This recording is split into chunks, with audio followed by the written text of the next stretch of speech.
Salut les chums, c'est Gab du Rien que c'est une brosse podcast. Bienvenue à l'émission. Aujourd'hui, je suis très heureux. Je reçois Thibaut Huchet, directeur des ventes pour l'Est du Canada chez Yeast Canada. Salut Thibaut, ça va bien? Salut Gab, ça va bien toi? Ça va très bien. Merci infiniment d'avoir accepté d'être à l'émission. C'est vraiment cool. Puis, t'avais que des bons mots pour le podcast en plus, fait que je suis très doublement heureux. Ah, le plaisir est pour moi. Merci de m'avoir invité. Ça fait plaisir, mais aujourd'hui, là, je voulais qu'on parle. C'est un sujet que ça fait longtemps que je voulais parler, puis comme la fin du podcast approche, là, c'est le temps ou jamais. Je voulais qu'on parle des micro-organismes qui sont contaminants dans la bière. Fait que là, on va parler un peu de tu sais, comment les reconnaître les symptômes, etc. Mais pour commencer, j'aurais beaucoup aimé qu'on parle de toi, parce que tu as un parcours quand même assez intéressant, là, puis assez long aussi, là. Euh, Parle-nous donc un peu de ça. D'où est-ce que tu es parti, par où tu as passé, etc. Ouais, je m'appelle Thibaut. Euh, Comme vous l'avez sûrement entendu, je suis originaire de France. En gros, mon background, j'ai étudié en ingénierie biotechnologie. OK? Et puis, pendant mon université à Lyon, il y avait une brasserie qui s'appelle le Ninkasi. À la base, c'était juste un brewpub à Gerland. Et j'allais travailler là-bas l'été. Et puis, c'était super cool. C'était le job d'étudiant, l'assistant de l'assistant. Mhm. Donc, dédrescher, peser les sacs, La belle job, là. laver les kegs, remplir les kegs et tout. Mais en fait, c'était vraiment cool. J'avais aussi de la bière gratuite. Et puis, c'était la belle vie, en fait, ouais, comme tu dis. Ouais.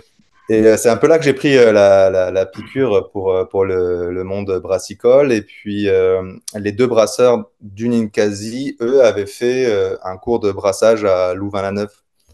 Et en fait, ils étaient un peu mes premiers mentors dans ma carrière. OK. Donc, après mon diplôme, c'est ça que j'ai fait. J'ai fait mon cours de brasseur à Louvain-la-Neuve. OK. Et par pas mal de hasards de la vie, je me suis retrouvé au Québec pour travailler. Je vais faire la version courte, mais j'ai travaillé, j'ai travaillé.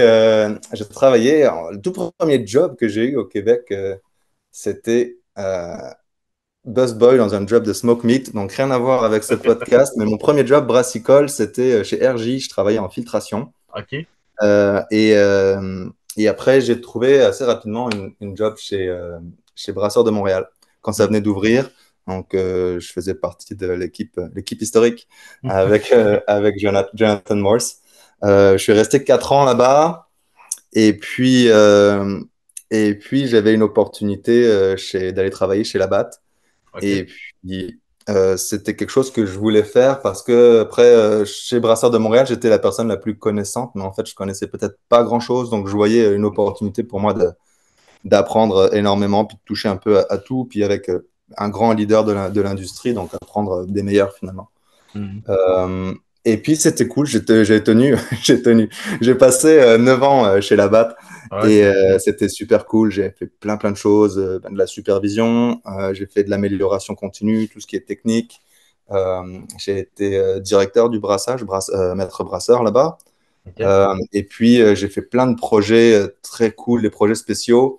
J'ai eu la chance d'arriver au moment où Labatt ABI en fait avait acheté des microbrasseries et commençait Mhm. un peu à sous-traiter le brassage des bières de micro dans les brasseries. Et Montréal, c'était vraiment la brasserie innovation du Canada. OK. Donc j'ai pu faire les bières Goose Island, les bières Archibald, et Mhm. puis des bières aussi plus globales. Donc c'était des trucs comme Michelob Ultra. Et à la fin de mon séjour là-bas, j'ai fait Stella et Corona. C'était OK. euh, c'était vraiment incroyable. Wow. Et puis après, il y avait une opportunité qui s'est présentée chez la brasserie distillerie Champ Libre. Mhm. Et donc, j'ai quitté là-bas pour aller là-bas. C'était assez cool, retrouver un peu le contact brasserie. C'est tout petit là-bas, donc c'était très Ouais. hands-on, les mains dedans. Et ouais, il y avait un petit volet distillerie que j'ai un peu touché, pas beaucoup, mais c'était intéressant. Et puis, me voilà, après plusieurs aventures, encore une fois, je te fais la version courte. Mais on m'a proposé ce poste chez Yeast Canada. OK. Et puis c'était cool, je voyais l'opportunité de voir plein de gens. La levure, ça reste, et la microbiologie, ça reste quand même mon background, puis mon Ouais. petit côté préféré du brassage. OK. Donc ouais, je suis super content à date. Ça fait juste 2 mois que j'ai Ouais, c'est commencé. ça, ça fait 2 mois, ouais.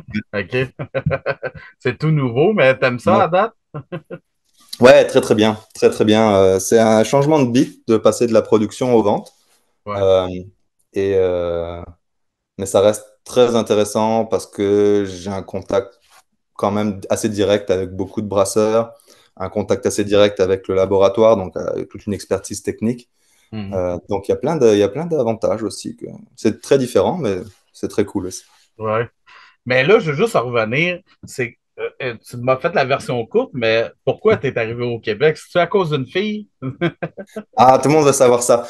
Non, la raison originelle, c'était mon colocataire à l'université était québécois. Il était venu faire OK. une année d'échange. Et après mon diplôme, avant de commencer mon cours de brasseur, j'avais comme 9 mois à rien faire. En fait, j'avais fini mon OK. emploi. Et puis, à l'époque, c'était super facile d'avoir des visas et de venir ici. Donc, j'ai fait comme tout bon Français que tu croises, il a fait un visa vacances-travail. OK. Et donc, voilà, on vit de petits boulots, busboy, smoke meat, et finalement, opérateur dans une brasserie. Je suis donc parti après faire mon cours en Belgique. OK. Euh, et j'ai même fait mon stage de brasserie dans un grand labo d'une grande brasserie en Australie. C'était très, très cool. Wow. Et je suis revenu à cause d'une fille. Parce que j'ai rencontré, dans 9 mois, j'ai rencontré la personne qui est devenue ma femme et la mère de mes enfants depuis. Voilà. Ah, c'est beau ça. OK. Une belle Mais histoire. c'est toujours à cause d'une fille. Il y a souvent des filles, ouais, c'est vrai. Ah, c'est très intéressant ça. Ben, c'est un maudit beau parcours, en tout cas, à date. Mais justement, Beaucoup là, de chance. tu nous parles de Yeast Canada. Tu peux-tu nous en parler un peu plus? Parce que comme je t'ai dit avant qu'on commence à enregistrer, moi, je connaissais pas ça jusqu'à tout récemment. Mais tu m'as confirmé aussi que ça faisait pas si longtemps que ça ça roulait, là. Depuis combien de temps exactement ça Ça fait marche? un peu moins d'un an que Yeast Canada existe. On a commencé dans l'ouest du Canada, à Vancouver. Et puis, on a eu un bon accueil. Donc, en fait, la décision a été prise de rouler finalement, de dérouler les opérations jusque dans l'est du Canada. OK.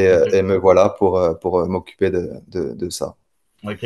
Euh, Puis vous êtes couplé à OpsConnect aussi, tu me disais, hein? Fait que, alors, oui, en fait, on est une compagnie sœur de Hops Connect. C'est pas la même compagnie, c'est les mêmes propriétaires, mais qui ont décidé de, de partir une compagnie de vente de levure. Pourquoi deux compagnies séparées? La volonté, c'était vraiment d'avoir des experts juste dédiés houblon et juste dédiés levure plutôt OK. qu'avoir un vendeur qui vend plein de petites choses, OK.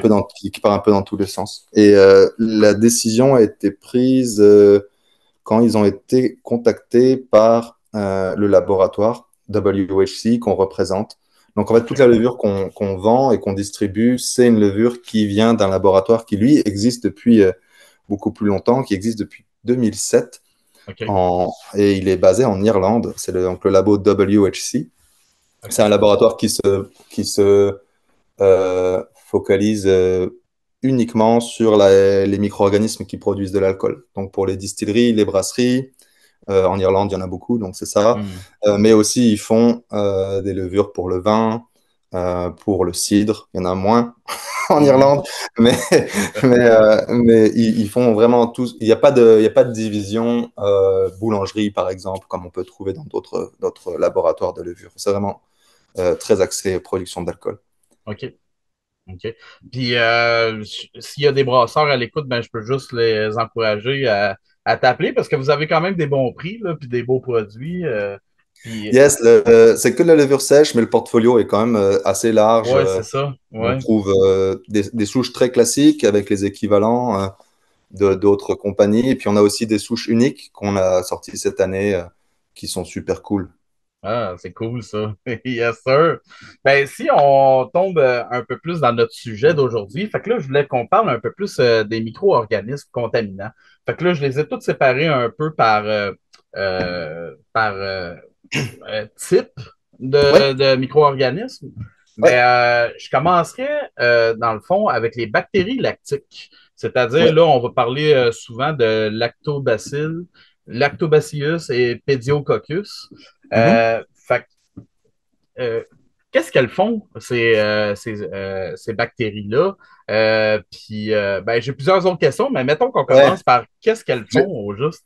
Et en fait, je vais complètement détourner ton émission en faisant une petite parenthèse introduction sur les contaminants, les micro-organismes contaminants. Oui. Euh, En fait, on parle souvent de contamination, c'est tous les micro-organismes qui vont changer tu sais, le goût, l'arôme ou même l'apparence de la bière d'une façon que tu n'as pas voulu.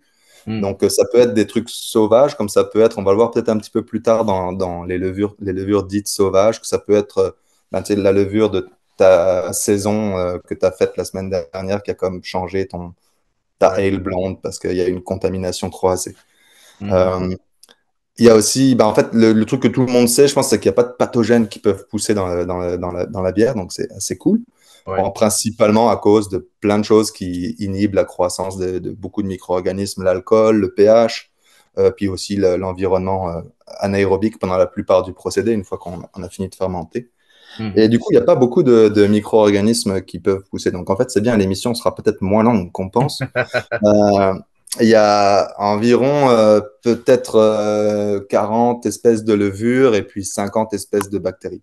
Ça Hmm. paraît beaucoup comme 40 et 50, mais en fait, il y a des milliers d'espèces, de millions d'espèces de levures et de bactéries. Puis je parle d'espèces, je parle pas forcément de genre. Et là, tu viens de mentionner les lactobacilles, c'est un genre. Et puis OK. après, il y a plusieurs sous-espèces. Hmm. Delbrucky, Plantarum, il y en a plein. Donc en fait, si on prend juste les genres, il n'y a pas tellement de cas. Et puis en fait, dans 80% des cas, c'est des lactobacilles. Avec les autres, c'est toujours des petites occurrences qui arrivent comme ça à quelques pourcentages. OK. Euh, donc, ouais, on peut les identifier avec plusieurs façons. J'imagine qu'on va aussi en parler. Ouais. La façon la plus simple et la plus accessible à tout le monde, c'est avec les effets que ça a sur la bière. Tu sais, ça peut avoir plusieurs effets allant de rien à, Hmm. à, un peu de haze ou beaucoup de haze. Puis après, vraiment des trucs, des faux goûts, le diacétyl qu'on connaît bien, le soufre, des côtés phénoliques. Ça peut même être des fois putride, là, baby puke. Hmm. Ça peut devenir acide, on parle des lactobacilles aussi. Ouais. Euh, Acide lactique ou acide acétique, le vinaigre avec certaines bactéries. Et OK. donc, avec juste ça, déjà, on peut savoir un peu à quoi on a affaire. Il y a la microscopie. J'imagine que certaines personnes ont des microscopes, un microscope à la maison. Donc, on peut voir bactéries, levures, elles n'ont pas déjà la même tête, elles n'ont pas la même taille. Il y Hmm. a différents types de bactéries. On va voir euh, il y a des bacilles, des bâtonnets, et puis il y a des coques, Hmm. donc des petits ronds, des petites sphères. Et puis même des fois dans la façon dont ils se comportent ou ils s'agglomèrent entre eux, on peut avoir des trucs très, très évidents et puis les déterminer le genre. OK. Et puis après, il y a plein d'autres tests. J'imagine que les auditeurs, ils n'ont pas accès à une hotte et de mise en plaque de pétri, mais il y a plein de milieux pour déterminer en fait, c'est un peu comme un arbre de décision. Tu vois, on commence avec la OK. microscopie. Ah, c'est un bacille. Ok, c'est un bacille. On va faire un test. Un test qu'on entend souvent, c'est Gram.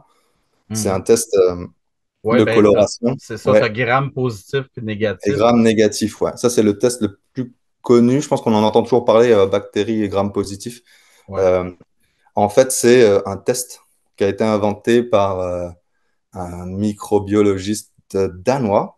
OK. Je vais dire une connerie au 19e siècle, je pense, à l'époque où ben, il y avait beaucoup de microbiologistes danois parce que l'industrie brassicole finançait beaucoup de travaux sur la microbiologie. Tu sais, en France avec Pasteur et puis Ouais. euh, au Danemark avec ben, tu sais, Carlsberg, en fait. Il y a même des levures qui s'appelaient Carlsbergensis.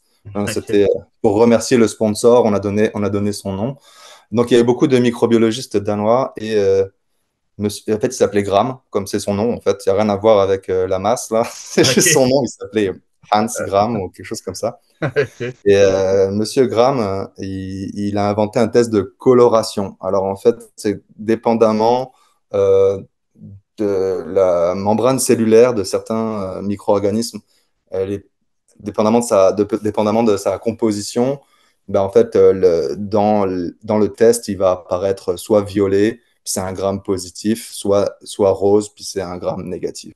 OK. Euh, ça sert pas à grand-chose à part te dire c'est un gramme plus, un gramme moins, puis ça va comme enlever des suspects. C'est utile en OK. brassage, mais c'est aussi utile dans l'industrie dans l'industrie de la santé. OK. Comme ça, on sait que certains pathogènes sont grammes plus, certains pathogènes sont grammes moins. Donc, c'est des tests qu'on fait assez fréquemment. Puis ça permet d'éliminer des hypothèses assez facilement puis rapidement. OK. Voilà. Puis après, bon, après, il y a toujours la PCR qui est comme le saint graal de l'identification. Ça, c'est carrément avec l'ADN des micro-organismes. Et là, on est capable d'identifier quasiment l'espèce. Là, on parlait de genre puis d'espèce. Ça, c'est vraiment donc ça coûte cher, ça t'aide à satisfaire une certaine curiosité scientifique, Ouais. mais dans l'absolu, je pense que déjà avec les effets et la microscopie, Hmm. on va être bien. OK. Voilà, OK. c'était la fin de la parenthèse. Je te laisse reprendre le contrôle de Ben, ton c'est émission. un très bon survol, ça. C'est exactement le genre de survol que j'avais besoin moi-même. Fait que c'était très intéressant. Parfait. Mais maintenant, si on parle justement un peu plus des lactobacillus et Oui, pediococcus, fait que donc les bactéries lactiques, fait que ça va être quoi leurs effets sur la bière? Qu'est-ce qu'elles vont faire ouais. exactement? Alors, bah, c'est des bactéries lactiques, donc c'est des bactéries qui vont utiliser le sucre et Hmm. s'en servir comme une source d'énergie. Donc la levure de brassage va le faire puis le transformer en alcool. Mais Hmm. là, ça va être, elle va utiliser le sucre et elle va enfin, un des sous-produits de cette respiration va être l'acide lactique. OK. Donc c'est cool.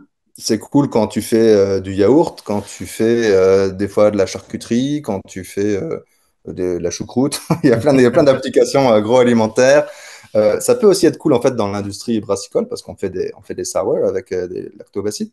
Ouais. Euh, mais bon, il y a aussi les cas de figure où ça arrive et qu'on ne le veut pas. Donc à ce moment-là, c'est une contamination. Hmm. Euh, donc tu disais, il y en a deux, il y a les lactobacilles et les pédiococcus, Ouais. les lactobacillus et pédiococcus. Hmm. Ben, en fait, c'est cool parce que leurs noms, ils disent tout, en fait. Bacille, ça veut dire que c'est un petit bâtonnet. Hmm. Et que si jamais vous avez une bière acide et puis vous voulez savoir ce que c'est avec votre microscope, hop, il faut être un peu habile quand même. En fait, la microscopie, c'est pas toujours facile, mais avec un peu d'expérience, on peut voir des Hmm. petits bâtonnets ou alors des petits coques, des petites sphères. OK. Donc ça va me permettre un peu de vous dire c'est un lactobacille ou un pédiocoque. Euh, Les pédiocoques aussi sont cool parce qu'ils se collent souvent entre eux. Donc soit ils viennent par OK. paire, soit ils viennent par tétrade. C'est comme un OK. quatre ronds qui se collent en forme de carré. Donc, Ouais, ouais. je fais des gestes avec mes mains, mais enfin, imaginez un rond carré, quoi. Un carré fait de Ouais. ronds. Et, c'est comme ça qu'on peut les voir, quoi. Mais justement, donc on peut les voir au microscope, mais si tu fais un décompte de cellules, disons, de ta Ouais. levure, est-ce que tu vas le voir facilement ou il faut que tu ailles à une puissance, tu sais, il faut que tu augmentes la puissance de ton microscope, mettons? Alors, oui, les bactéries et les levures, elles n'ont pas la même taille, hein. On parle, OK. une bactérie, ça peut être entre 0,5 et 1,5 microns, et une levure entre 5 et 10 microns. OK. Ça va, bah, c'est comme quasiment un ratio de 5 à 10 fois plus petit. Ouais. Donc, c'est possible qu'il faut faire un petit effort pour les voir. Ça dépend aussi, tu sais, de la quantité qu'il y a dans ta bière. Tu sais, c'est une grosse infection ou pas. Hmm. Euh, mais oui, normalement, tu es capable de les voir en faisant un petit peu attention, là. OK. Euh, Donc, ça va être ouais, dans les plus petits, tu sais. Fait que ça aura pas la même grosseur que tes cellules de levure, tu vas voir. Ça va être exact. beaucoup plus petit. Donc, c'est entre autres une manière différencier de la levure. Parce que des fois, tu sais, tu peux avoir aussi, comme tu sais, quand tu fais tes décomptes, tu peux avoir des petites saletés ou tu sais, Ouais. des choses comme ça que tu te demandes est-ce que c'est une bactérie, mais dans le fond, ça serait beaucoup plus petit, là. Oui, exact. Et puis, c'est un bon point que tu amènes parce que, comme je disais, la microscopie, c'est pas toujours facile. C'est pas, on prend Non. une petite goutte et puis on voit tout parfait. Comme tu dis, des fois, il y a des choses dedans, Mm. des protéines, des petits cristaux d'oxalate, des choses Ouais. comme ça. Euh, donc, c'est pas toujours évident. Moi, je suis pas un expert en microscopie. J'ai eu la chance de travailler avec des microbiologistes super expérimentés qui arrivaient toujours à trouver le petit coin dans la slide où on arrivait à avoir deux, trois petits bâtonnets ou des coques. Et puis Mm. là, on était content, on se tapait dans le dos. Mais euh, pour être super honnête, c'est pas toujours facile. Ouais. OK.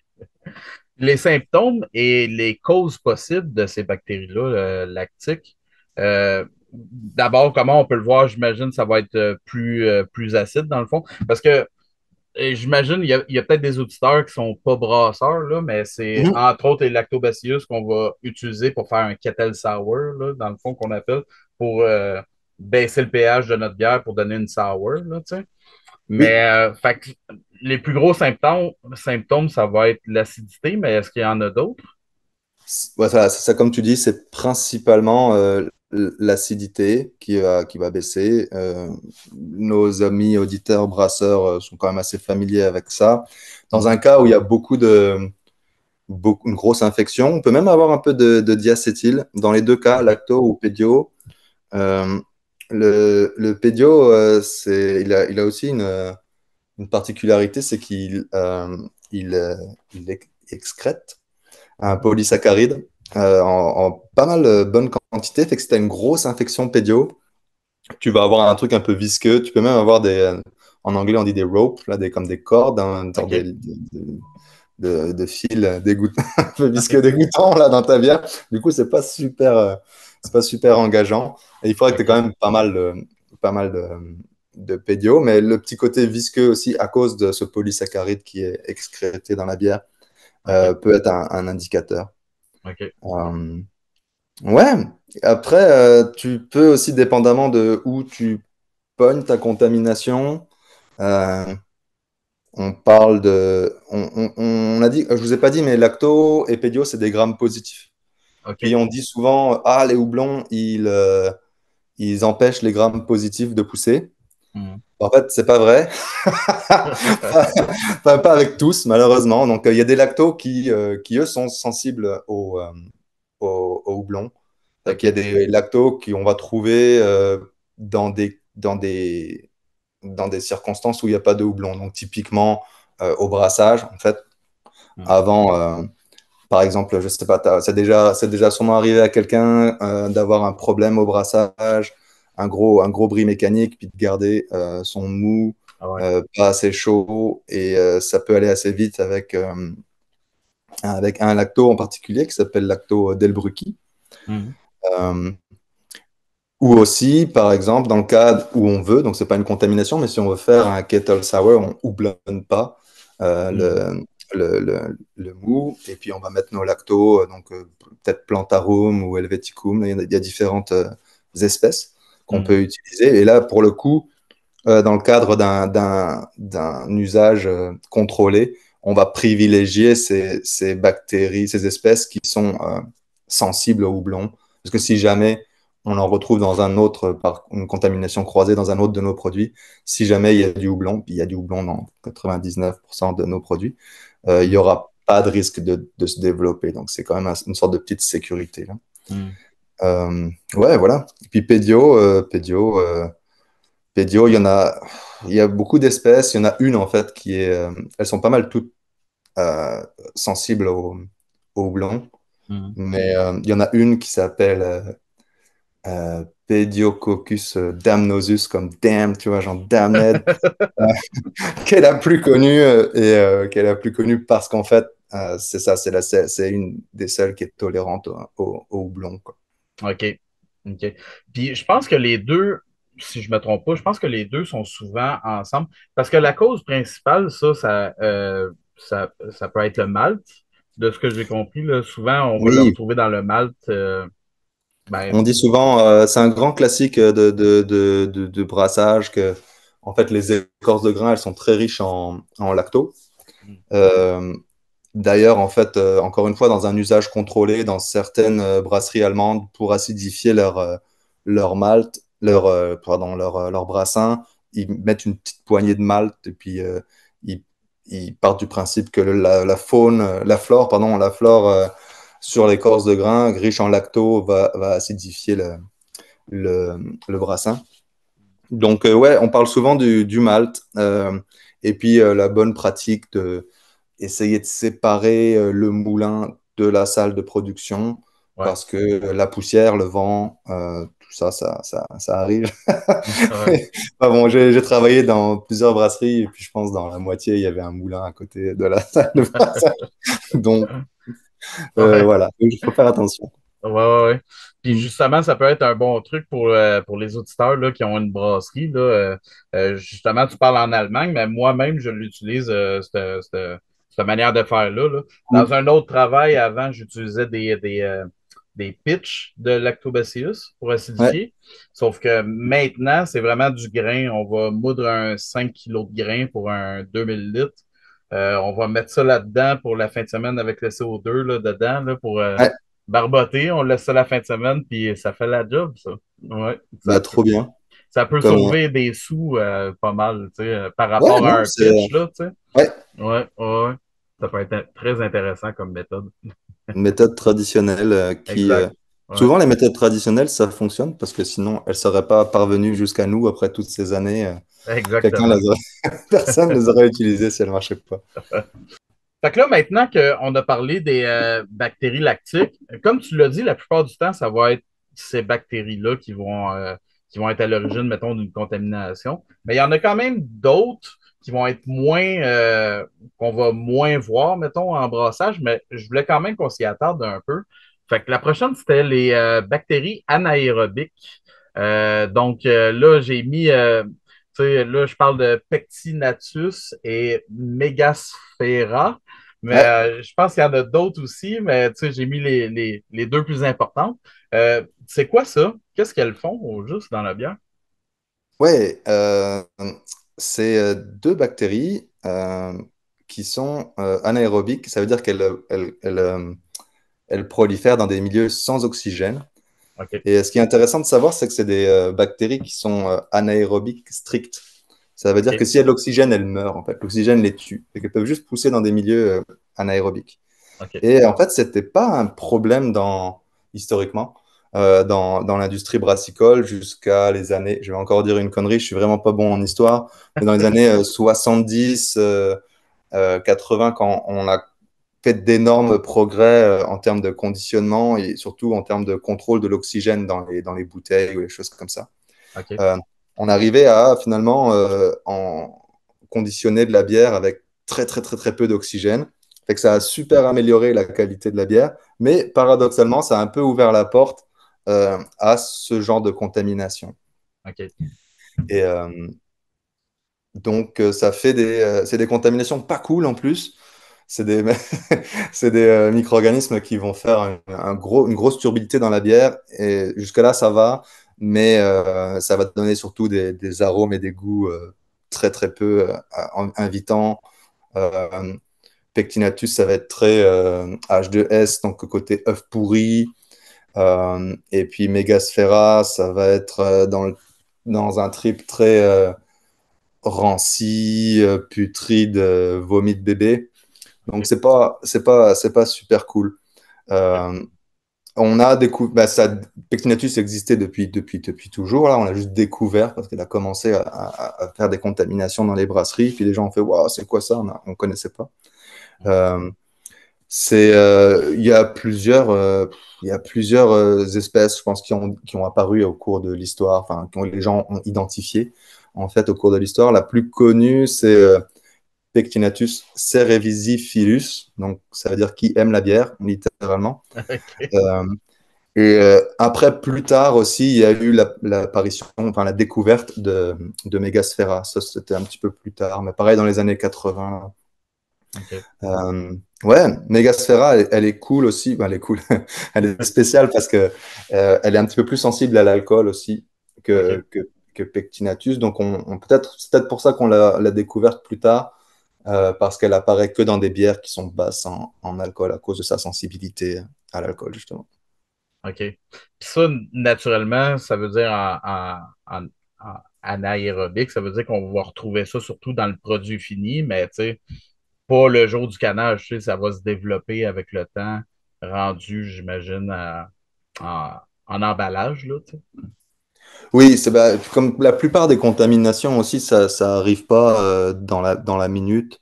C'est Hmm. toujours ça qui est un peu touché. C'est pour ça qu'on recommande toujours de garder des échantillons de nos conditionnements, que ce soit en bouteillage, en canage, et puis limite de faire un peu des vieillissements forcés dans des incubateurs pour justement encourager la croissance d'un potentiel contaminant.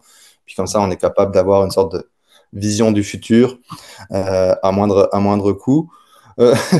Euh, ouais, c'est ça. Et c'est comme tu l'as bien dit, en fait, c'est des choses, comme ils sont anaérobes strictes, on va pas les trouver dans le début du procédé. Donc le brassage, même le début de la fermentation, quand on pitch la levure, parce qu'il y a de l'oxygène, l'oxygène, ça les tue.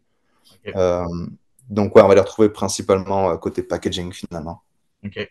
Et est-ce qu'on peut les voir au microscope, ceux-là? Pareil, des bactéries, donc elles sont plus petites que les levures.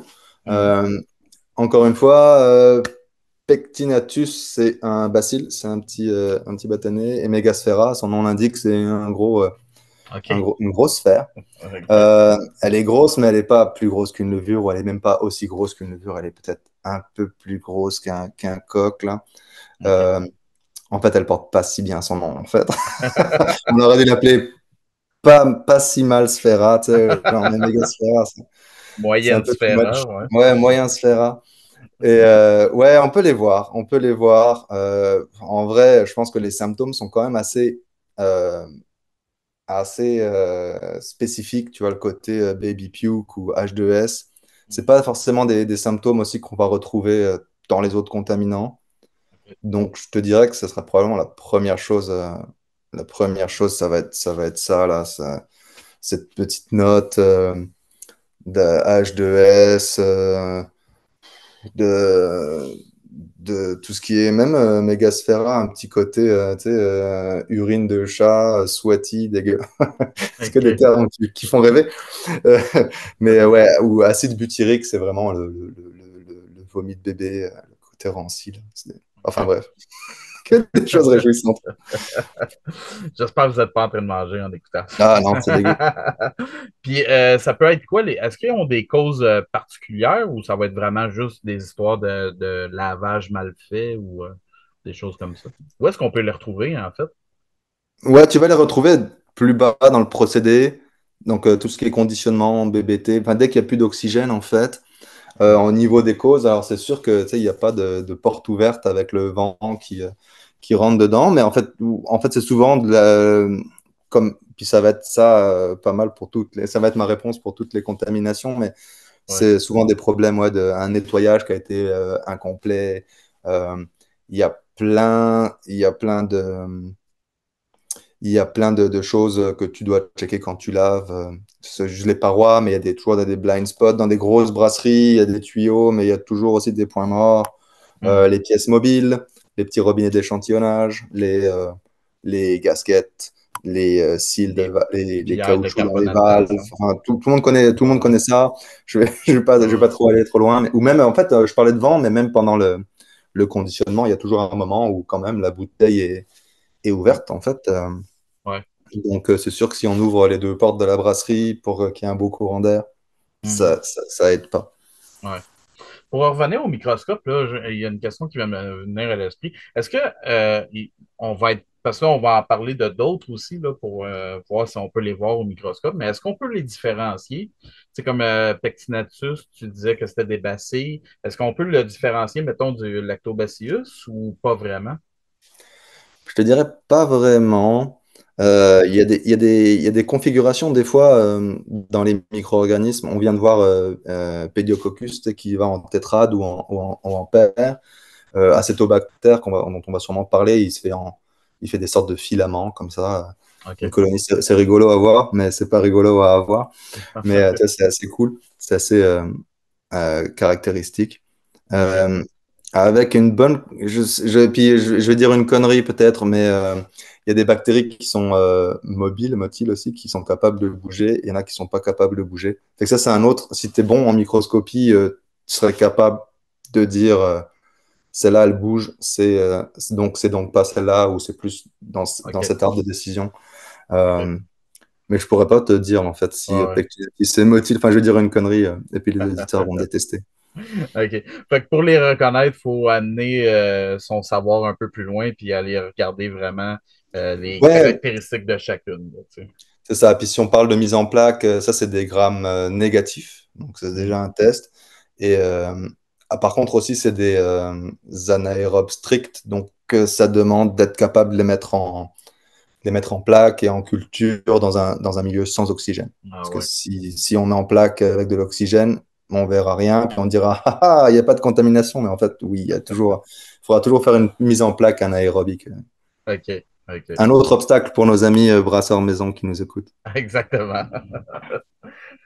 Maintenant, si on passe aux bactéries acétiques.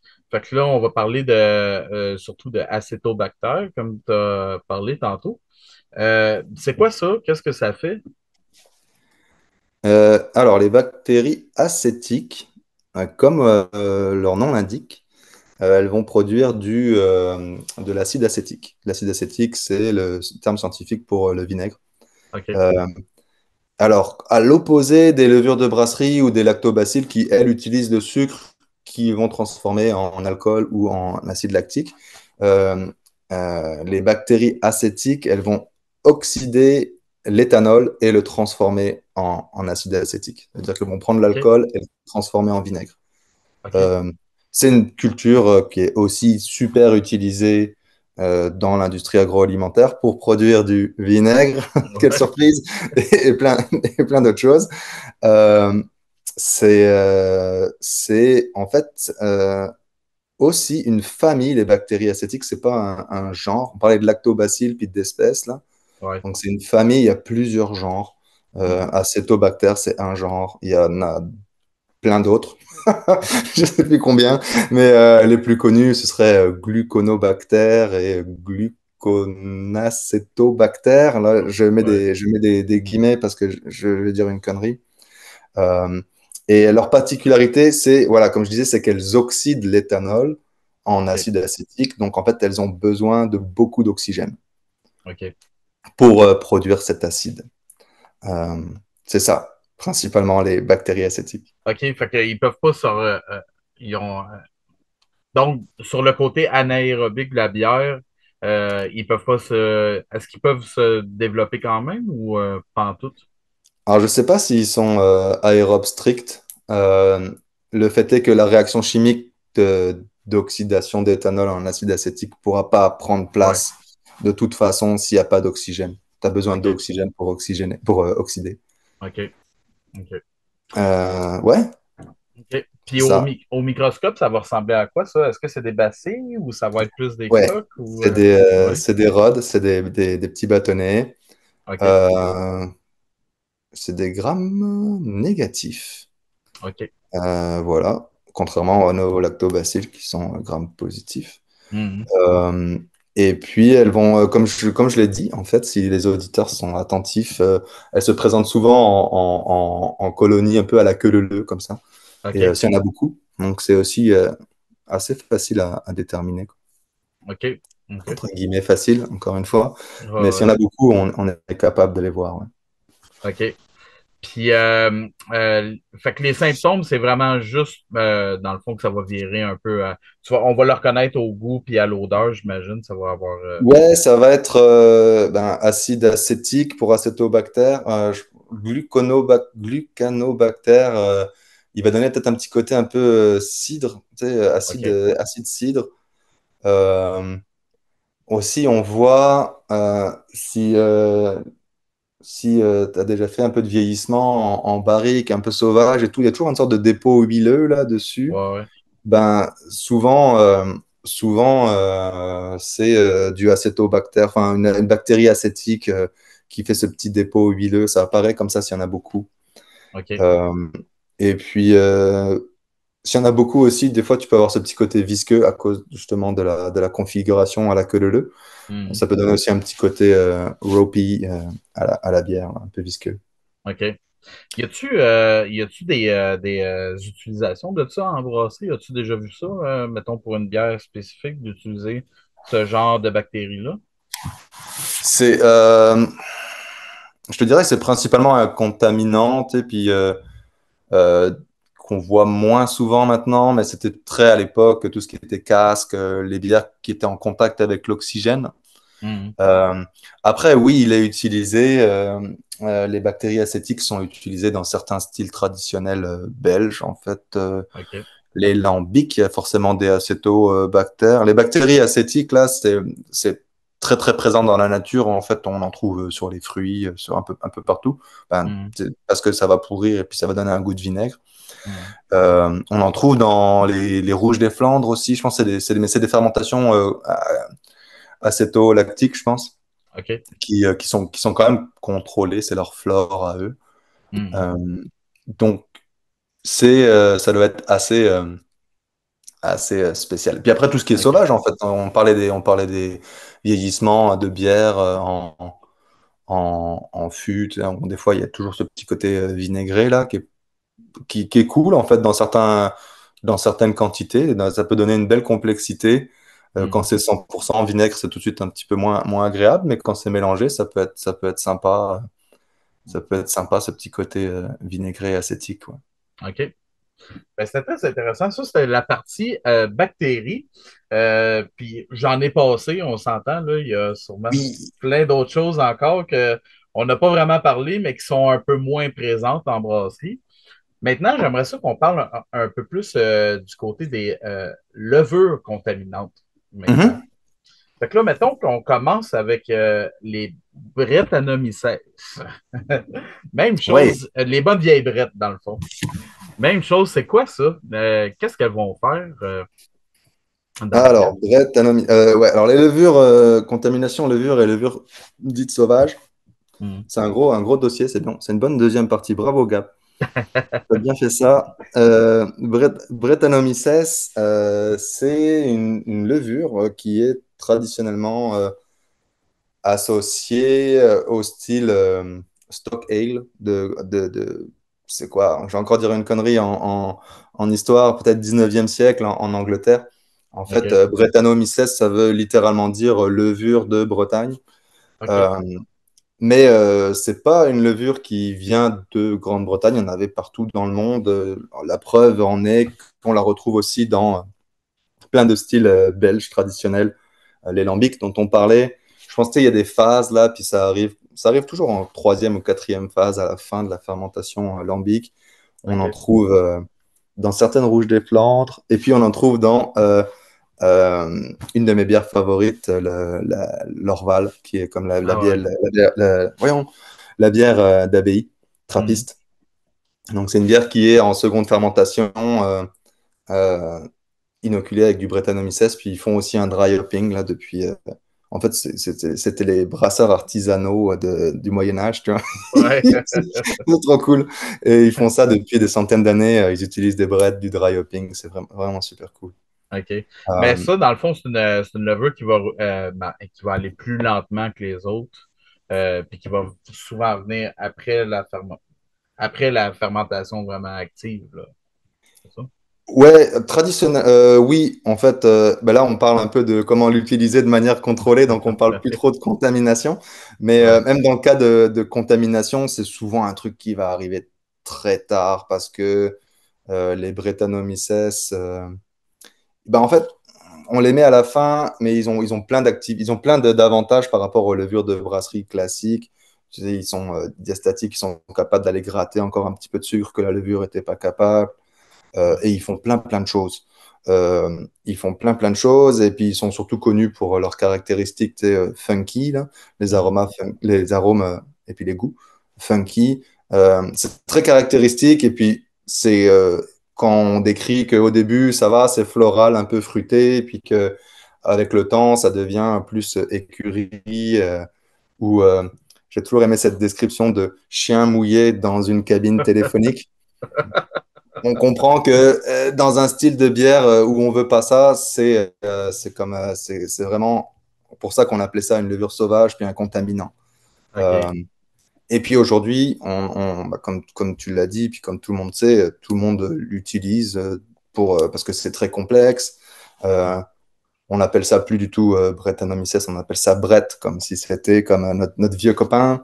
Ouais. Euh, et puis, ouais, c'est plus tellement une levure sauvage. Mais après, oui, comme on disait au début, des contaminations, ça peut se retrouver par contamination croisée dans notre procédé. Puis, c'est pas, c'est pas bienvenu pour tous les arômes ou les caractéristiques très, très particulières que ça va apporter. Hmm. Euh, Moi, personnellement, je n'ai jamais utilisé de brette, là, mais est-ce qu'il y a une acidification qui vient avec ça sur le long terme ou ça va vraiment juste euh, faire la même action qu'une levure, mais en plus diastatique, là, dans le fond? euh, non, il y a Brettanomyces est capable de produire certains acides. OK, Euh, mais dans des proportions très, très infimes, en fait, très OK, minimes. Euh, ça va être, il est capable de faire de l'acide acétique avec avec l'oxydation de l'éthanol OK, euh, en acide acétique. Euh, mais c'est pas un micro-organisme de surissement ou d'acidification. OK. Ça va peut-être ajouter une petite note d'acidité, mais ce serait, euh, ce serait pas ça, sa caractéristique principale. En fait, ça fait plein de choses. En fait, c'est assez cool, puis c'est assez bien documenté. Il y a beaucoup de, il y a beaucoup de publications là-dessus. C'est quand même connu depuis longtemps. Mhm. Bah, tu sais, comme je disais, 19e siècle, ou presque, en Angleterre. Euh, et puis, même d'ailleurs, si les auditeurs sont férus de documentation scientifique, Brettanomyces, ça a un peu changé de nom. Le genre, la Brettanomyces, avant, ça s'appelait Deckera. Et si OK, jamais les gens trouvent Dekkera, c'est Brettanomyces. Et OK, puis, le genre Brettanomyces, il y a plusieurs espèces, mais il y en a comme principalement deux qui sont connus. C'est Brettanomyces bruxellensis et le très cool Anomalus, qui est un nom rigolo. Et puis après, c'est comme ça un vieux truc, il y a eu plein de reclassifications et tout. Des fois, on entend parler de Brettanomyces lambicus, mais en fait, c'est la même chose que bruxellensis. Enfin, des fois, OK. c'est un peu le mélange, un peu le micmac. Mais Ouais, ouais, je peux retenir qu'il y en a deux, en fait, que la plupart des gens utilisent, quoi. C'est bruxellensis puis anomalus. OK. Puis Et est-ce que il y a moyen de les discerner, mettons, de la levure euh, normale qu'on va utiliser au brassage? moi, je te dirais non. Non? OK. Pas avec, pas avec une microscopie ou quoi. Avec des moyens avancés, oui, forcément. Il y aura Hmm. toujours le PCR qui va te sauver la vie. Ouais. Mais non, et encore une fois, je pense que c'est quand même un caractère assez, assez évident. OK. Voilà, tu sais, Funky Écurie, on le retrouve. Et puis, ça m'est arrivé d'en avoir. Et puis, ah, ça, c'est Brett, tu vois. Puis, OK. si t'es un peu habitué au goût. Sinon, aller à la SAQ, acheter un Orval de Hmm. 1 an, là, il est Brett, Brett comme il faut, là. Et, et voilà. Mais c'est vrai qu'au début, c'est pas facile à identifier parce que euh, il a une sorte d'activité très particulière. Il va comme euh, réduire certains composés qu'on aime bien. Tu vois, par exemple, l'isoamylacétate, le goût de banane, ben, ce composé-là, il va être grugé par la Brettanomyces. Puis OK. il va faire apparaître d'autres composés. Euh, Au début, c'est très éthylacétate, l'ester principal dans la bière, le petit côté ale, là. Et puis des trucs qui sont étrangement un peu fruits tropicaux. Tu vois, comme, OK. je vais dire encore une connerie, éthylactate, éthylcaproate, tout ce qui est pineapple, abricots, fruits tropicaux. Mhm. Et on le voit. D'ailleurs, bah, vous ne pourrez pas le faire en l'achetant à la SAQ, mais Orval, c'est vraiment cool pour ça. C'est aussi pourquoi c'est ma bière favorite. Parce que quand tu la bois fraîche de la brasserie, il y a très peu de caractère Brettanomyces. Quand tu la bois 3 mois après l'embouteillage, tu commences déjà à avoir ces petites notes tropicales. Puis pour moi, c'est là où c'est le meilleur. OK. À 6 mois, tu as déjà commencé à avoir un peu de funk. Et puis à la SAQ, 1 an. J'ai jamais trouvé plus jeune qu'un an à la SAQ. Mais OK. c'est Brett comme on connaît, tu sais, écurie, cuir, OK. funk. Mm. OK. Fait que c'est un outil éducatif, cette bière-là. Oui, bah, il faut toujours mêler l'utile à l'agréable. Exactement. Merveilleux. Puis en dernier, je voulais qu'on parle des levures sauvages. Tu sais, les levures sauvages, c'est un peu large, là, quand même, surtout à t'entendre parler, c'est quand même assez large. Mais j'ai déjà vécu, tu sais, d'envoyer, mettons, un échantillon à un labo, puis là, ils te renvoient un résultat pour levure sauvage. Mais tu sais, c'est tellement large. Qu'est-ce que ça englobe? Puis c'est quoi exactement les levures sauvages qu'on parle? Alors, ouais, c'est c'est des levures. Il y a des levures, il y a plusieurs genres. Encore une fois, les Saccharomyces qu'on connaît, il y a ben, les Saccharomyces qu'on utilise, puis il y en a d'autres. Il y a les Brettanomyces, qui est un autre genre qu'on vient d'aborder. Il y a aussi d'autres genres qui sont plus rares, en fait, surtout dans la brasserie Candida et Pichia. Mais ça, on va peut-être probablement plus parler de Candida dans le domaine médical et de choses comme ça. OK. Euh, c'est des levures qui sont souvent plus robustes que nos levures de brasserie parce qu'elles OK. ont tout cet arsenal qui leur permet de survivre dans des conditions un petit peu plus compliquées. Euh, que ce soit en fait juste avec le pH, avec l'alcool, mais aussi souvent elles ont la capacité euh, d'aller dégrader les sucres qui sont non fermentescibles, qui n'ont pas été fermentés par la levure, puis de les utiliser. Donc c'est là qu'on parle par exemple de levure diastatique. OK. Diastatique, c'est la capacité à dégrader des sucres complexes. En fait, on retrouve ce mot aussi dans les analyses de malt. Des fois, on voit le diastatic power, le pouvoir diastatique du malt. C'est un Ouais. peu si je schématise la quantité d'enzymes, d'amylase que le malt a. Mhm. Donc, il y a des levures qui ont en fait le gène STA+, Ouais. si je ne me trompe pas, Mhm. qui lui, en fait, qui va comme servir de code pour les enzymes qui vont comme dégrader les sucres plus complexes. OK. Ouais, c'est ça. Donc, en fait, c'est ça qu'on va retrouver souvent. Ça peut être, ça peut être comme assez bénin, hein, comme des fois, c'est ça, ça va être un petit peu plus d'atténuation, un petit trouble en plus. Euh, Puis après, dépendamment de la levure sauvage qui est dedans, il y a des levures qui sont phénoliques. Donc, Mhm. les levures, un autre gène, je place mon deuxième gène de la soirée, le gène POF. Euh, OK. et ouais, donc c'est là, donc c'est classique, caractère classique de certaines levures belges qui vont donner ce petit côté phénolique, justement. Donc, c'est un peu, toi et ta chance, en fait, ça dépend quelle levure vient contaminer et puis quelles sont ses caractéristiques. OK. OK. Fait que ça peut être quand même assez large. Mais dans le fond, c'est juste quand ils te renvoient un résultat, mettons, positif aux levures sauvages, c'est juste parce que dans le fond, c'est pas des levures qui vont être utilisées typiquement en brasserie, là, tu sais. C'est ça, ouais. OK. OK. Et puis, ouais, c'est ça. Là, c'est dans l'analyse, c'est ça.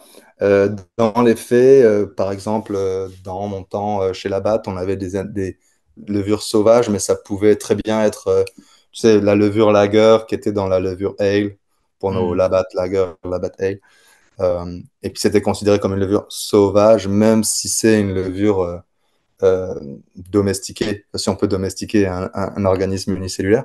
Mais tu comprends pas, tu as compris un peu l'idée. C'est comme il n'est pas voulu dans le procédé, peu importe d'où il vient.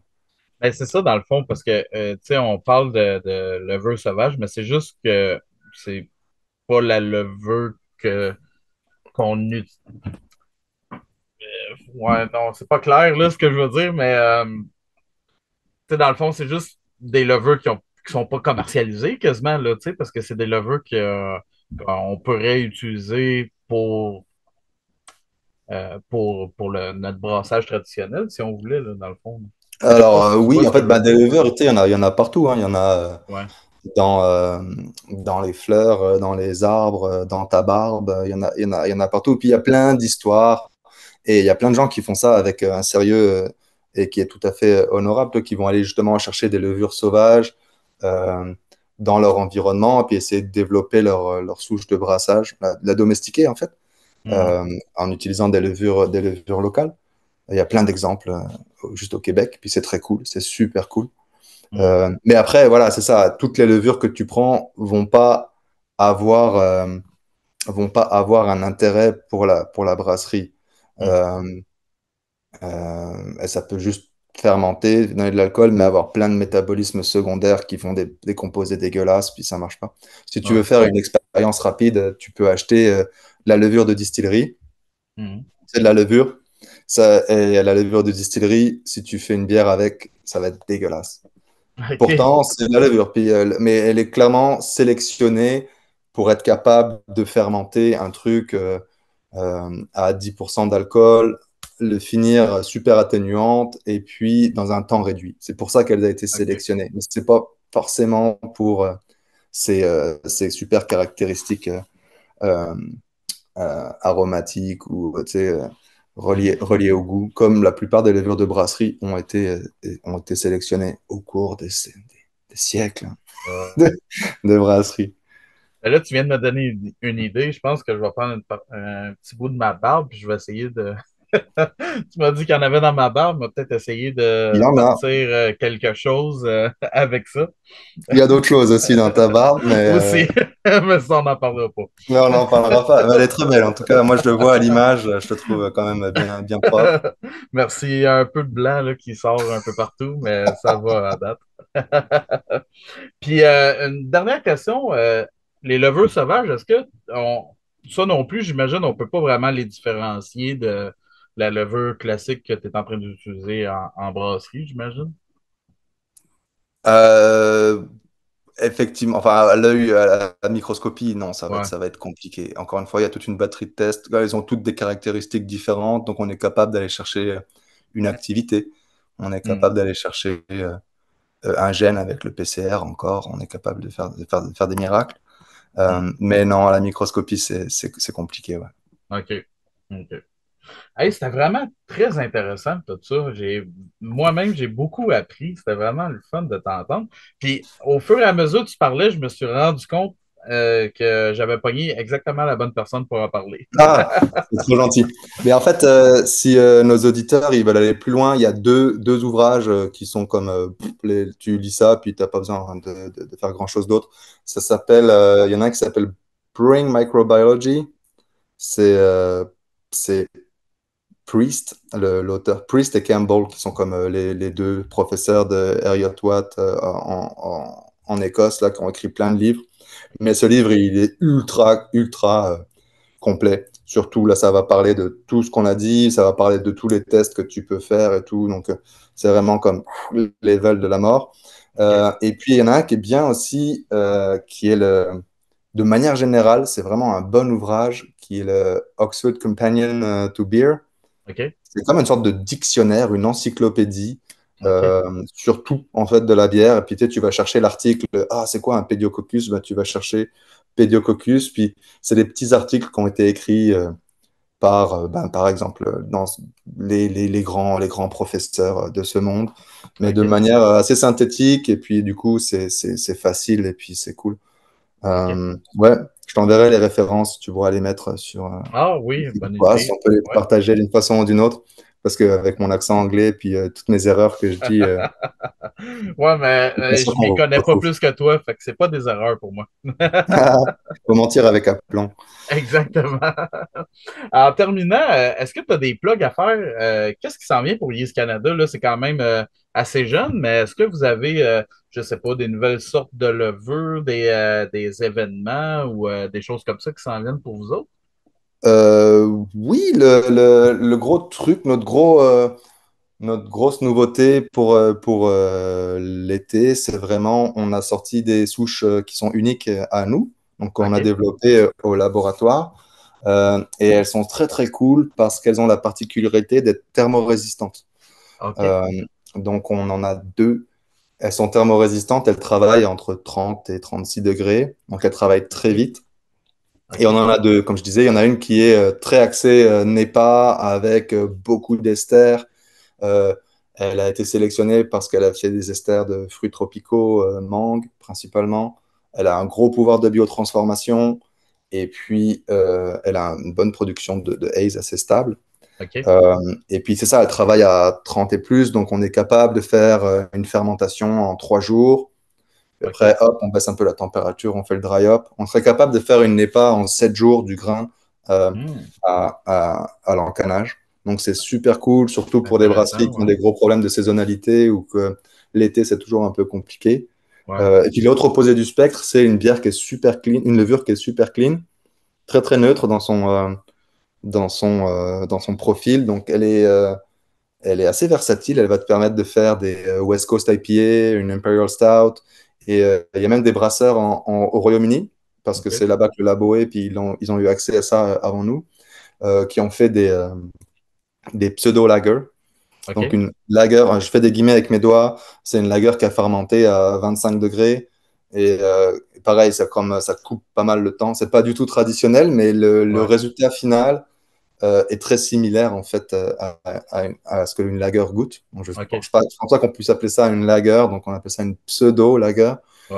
Euh, et pareil, c'est très cool pour les brasseries qui ont comme besoin d'espace ou qui ont des problèmes de temps, de réservoir, de disponibilité de réservoir. Ou de glycol aussi, de Ouais, ça sauve capacité aussi glycol. ça sauve exactement t'as raison, sur le Hmm, refroidissement, des économies d'énergie qui sont là aussi.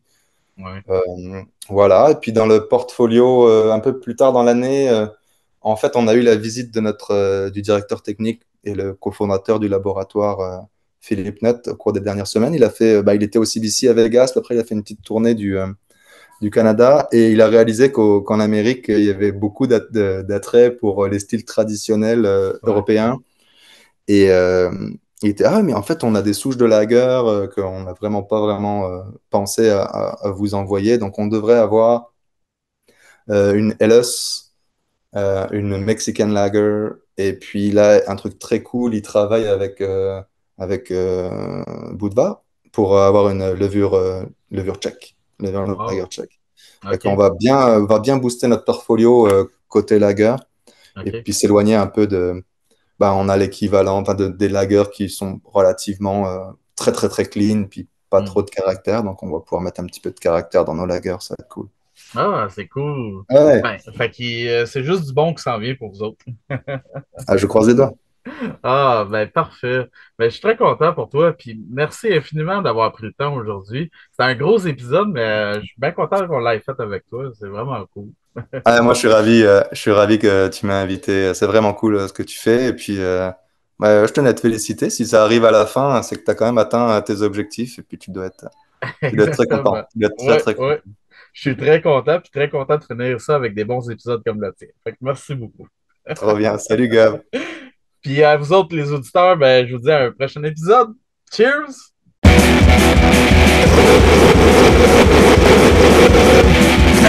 Off.